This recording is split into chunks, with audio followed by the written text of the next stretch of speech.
Hai semua, salam sejahtera dan juga selamat pagi.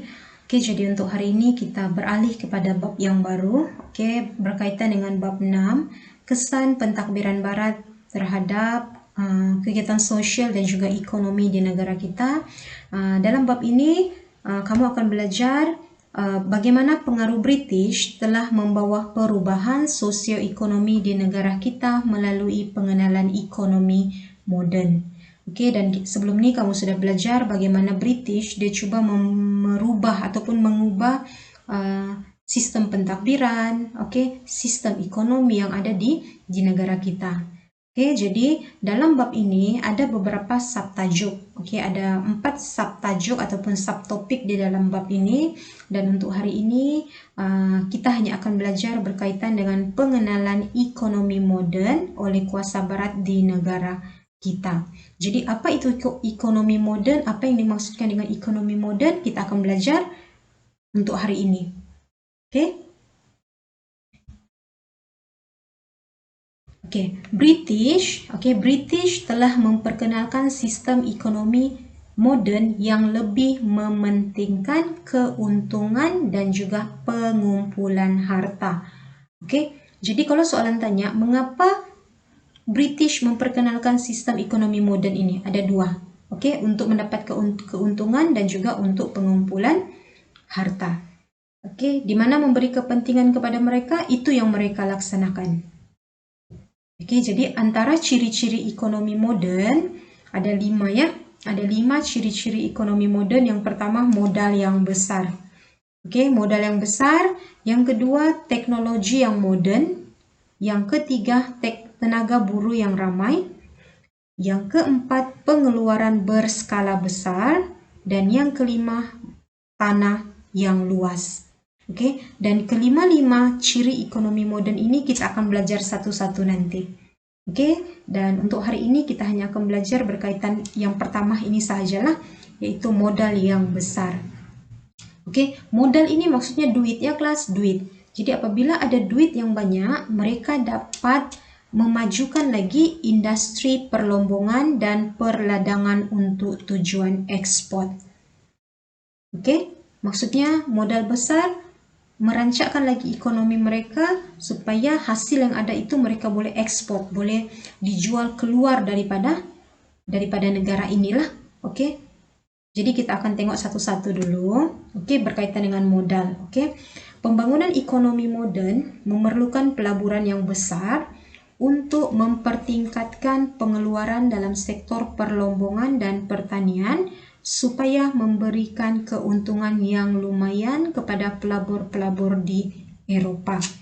Jadi disebabkan adanya modal yang banyak dan juga satu mahu supaya pelabur-pelabur Eropa ini masih lagi melabur kepada British, mereka membina, antara ekonomi yang mereka laksanakan adalah mereka membina lombong petroleum yang pertama di Miri Sarawak.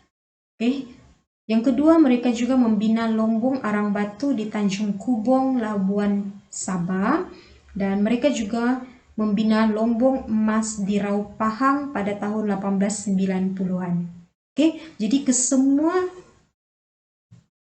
lombong-lombong ini yang mereka bina ini memerlukan modal yang banyak. Modal yang banyak. Jadi kita tengok yang pertama. Dengan adanya modal yang banyak, mereka boleh menjalankan aktiviti perlombongan. Dan macam cikgu cakap sebelum ini, negara kita ini mempunyai banyak hasil. Banyak hasil di negara kita, di negeri-negeri Melayu contohnya.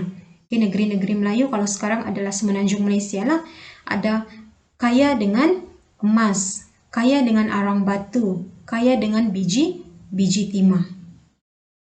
Dan British, dia sanggup untuk mengubah satu enactment ataupun satu undang-undang untuk menguasai biji timah. Untuk menguasai biji timah. Dan antara pemodal asing yang terlibat dalam aktiviti perlombongan di negeri-negeri Melayu itu adalah Syarikat Malayan Tin Dragging dan Gopeng. Itu baru di negeri-negeri Melayu. Di Sarawak dan juga Sabah pun banyak hasil perlombongan dia. Contohnya di Sarawak kaya dengan emas. arang batu, petroleum. Di Sabah pun kaya dengan emas, kaya dengan arang batu. Jadi kamu bayangkan kesemua aktiviti perlombongan ini adalah hak milik British. Jadi dengan ada modal yang banyak, dengan adanya pelabur-pelabur daripada Eropah ini, mereka dapat menghasilkan lebih banyak aktiviti-aktiviti perlombongan yang boleh memberi kepentingan ataupun keuntungan yang banyak kepada British. Ini baru aktiviti perlombongan. Kita tengok lagi kepada aktiviti pertanian komersial. Aktiviti pertanian komersial ini maksudnya mereka menjalankan aktiviti pertanian tetapi secara besar-besaran, di mana hasil yang ada itu mereka ekspor keluar, mereka jual keluar daripada negara kita. Contohnya macam di negeri-negeri Melayu, di Semenanjung Tanah Melayu adanya lada hitam, adanya buah palah, adanya cengkeh, adanya tebu, adanya kopi. Dan kalau kamu nampak di sini pelabur Perancis sanggup menanam kelapa sawit, ubi lagi ditanam, teh lagi ditanam. Jadi kamu nampak di sini bagaimana aktiviti pertanian ini sangat banyak dijalankan di negeri-negeri Melayu. Itu baru di negeri-negeri Melayu, belum lagi di Sabah dan juga Sarawak. Sarawak pun ada dia punya pertanian komersial, contohnya macam lada hitam, sagu. Di Sabah, penanaman yang paling popular adalah penanaman tembakau. Dan kalau kamu boleh nampak di sini banyak kawasan di kawasan Sabah ini yang menjalankan pertanian komersial tembakau. Dan syarikat yang terlibat ialah London Borneo Tobacco Company. Jadi dari aspek modal ada dua sudah, dari perlombongan dan juga pertanian komersial. Sekarang kita tengok kepada getah. Getah ini dia antara satu sumber ekonomi yang sangat penting kepada British. Jadi bagaimana getah ini boleh wujud di negara kita? Kalau kamu nampak di sini, yang pertama ini ya, getah asalnya berasal daripada Brazil. Dan pada tahun 1876, Sir Henry, ini dia ya, telah membawa 70.000 biji getah dari Brazil ke England. Dan biji-biji getah ini telah disemai di Royal Botanical Garden di Kew, England. Daripada Brazil dibawa pergi England. Lepas tu sebanyak 2.000 benih getah dihantar ke Sri Lanka. Daripada Brazil dibawa ke England. Lepas dari England ke Sri Lanka. Dan pada tahun 1877 sebanyak 22 batang anak getah, pokok anak getah dibawa ke Singapura dan ditanam di Taman Botanical.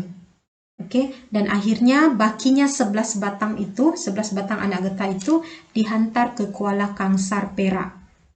Kuala Kangsar, Perak, dan ditanam di halaman rumah kediaman Presiden Hak Low sebagai tanaman hiasan kediaman.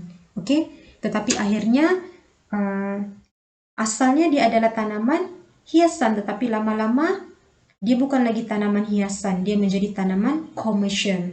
Sebab getah ini banyak dia punya fungsi. Getah ini banyak dia punya fungsi dan banyak memberi kepentingan, keuntungan kepada British. Dan seterusnya, kalau kamu nampak di sini, perusahaan getah berkembang pesat pada awal abad ke-20 berikutan kejatuhan harga kopi di pasaran dunia kerana serangan penyakit dan pengeluaran berlebihan oleh Brazil. Dan ini menyebabkan pengusaha tanaman komersial mula mengusahakan getah untuk diekspor. Untuk diekspor. Jadi akhirnya di negeri-negeri Melayu, di Sarawak, di Sabah, mereka mencuba untuk menanam getah. Dan pada masa itulah getah mula mendapat tempat ataupun mula menjadi tanaman komersial yang paling popular di negara kita sampai sekarang. Sampai sekarang. Jadi untuk hari ini itu sahaja, dan apa-apa kamu boleh rujuk dengan cikgu lagi. Terima kasih.